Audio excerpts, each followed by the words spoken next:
ನಮಸ್ಕಾರ ವೀಕ್ಷಕರೇ, ಅಡುಗೆ ಅಖಾಡ ನ್ಯೂಸ್ಗೆ ಸ್ವಾಗತ.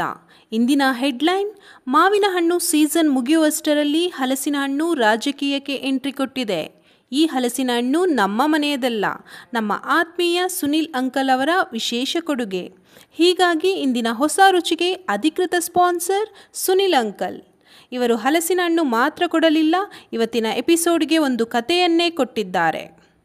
ಇಂದಿನ ಕಾರ್ಯಾಚರಣೆಯಲ್ಲಿ 4 ಜನ ಸೇರಿ ಒಂದು ದೊಡ್ಡ ಸಂಚು ಮಾಡಿದ್ದಾರೆ. ಅದೇ ಜಾಕ್ ಫ್ರೂಟ್ ಬನ್ಸ್. ಮೊದಲಿಗೆ ಹಲಸಿನ ಹಣ್ಣಿನ ಬೀಜಗಳನ್ನು ವಿಚಾರಣೆಗೆ ನಡೆಸಿ ತನಿಖೆಯ ಬಳಿಕ ಎಲ್ಲ ಬೀಜಗಳನ್ನು ಕಿಚನ್ನಿಂದ ಹೊರಗೆ ಕಳುಹಿಸಲಾಯಿತು. ಇದನ್ನು ನೋಡಿ ಸಹಿಸಲಾಗದ ಜಾಕ್ ಫ್ರೂಟ್ ಮಿಕ್ಸರ್ಗೆ ಹಾರಿತು. ಜಾಕ್ ಫ್ರೂಟನ್ನು ರಕ್ಷಿಸಲು ಹೋದ ಸಕ್ಕರೆ ಮತ್ತು ಏಲಕ್ಕಿ ಜಾಕ್ ಫ್ರೂಟ್ ಒಡನೆ ಬೆರೆತು ಬ್ಯಾಟರ್ ಆಗಿ ಹೊರಬಂದವು. ಈ ಬ್ಯಾಟರ್ನ ಬಣ್ಣಕ್ಕೆ ಮನಸೋತ ಮೈದಾ ಇದರ ಜೊತೆ ಸೇರಿ ಬನ್ನ ಹಿಟ್ಟಾಗಿ ಪರಿವರ್ತನೆಗೊಂಡಿದೆ. ಕಿಚನ್ ಇಲಾಖೆ ಅರ್ಧ ಗಂಟೆ ಇವುಗಳಿಗೆ ವಿಶ್ರಾಂತಿ ಕೊಟ್ಟು ಹಿಟ್ಟನ್ನು ಸಣ್ಣ ಸಣ್ಣ ಬನ್ಗಳಾಗಿ ಪರಿವರ್ತಿಸಿದೆ.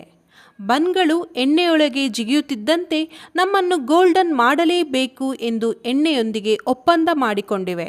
ಸ್ವಲ್ಪ ಹೊತ್ತಿನಲ್ಲೇ ಅಯ್ಯೋ ಏನು ಬಣ್ಣ, ಏನು ಲುಕ್, ಪಕ್ಕದ ಬಜ್ಜಿ ಕೂಡ ಅಸೂಯೆ ಪಡುವಷ್ಟು ಗೋಲ್ಡನ್.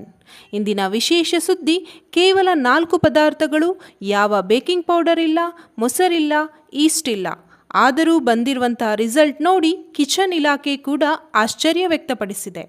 ಅಷ್ಟೇ ಅಲ್ಲದೆ ಕಿಚನ್ ಮೂಲಗಳ ಪ್ರಕಾರ ಸುನಿಲ್ ಅಂಕಲ್ ಮುಂದೆಯೂ ಹೀಗೆ ಹಲಸಿನ ಹಣ್ಣು ಕೊಟ್ಟರೆ ಹೊಸ ಎಪಿಸೋಡ್ಗಳ ಕೊರತೆಯೇ ಇರುವುದಿಲ್ಲ. ಅಂಕಲ್ಗೆ ಧನ್ಯವಾದಗಳನ್ನು ತಿಳಿಸುತ್ತಾ ಬನ್ಸ್ ತಿನ್ನಲು ಟೈಮ್ ಆಯಿತು. ಬಾಯ್ ಬಾಯ್.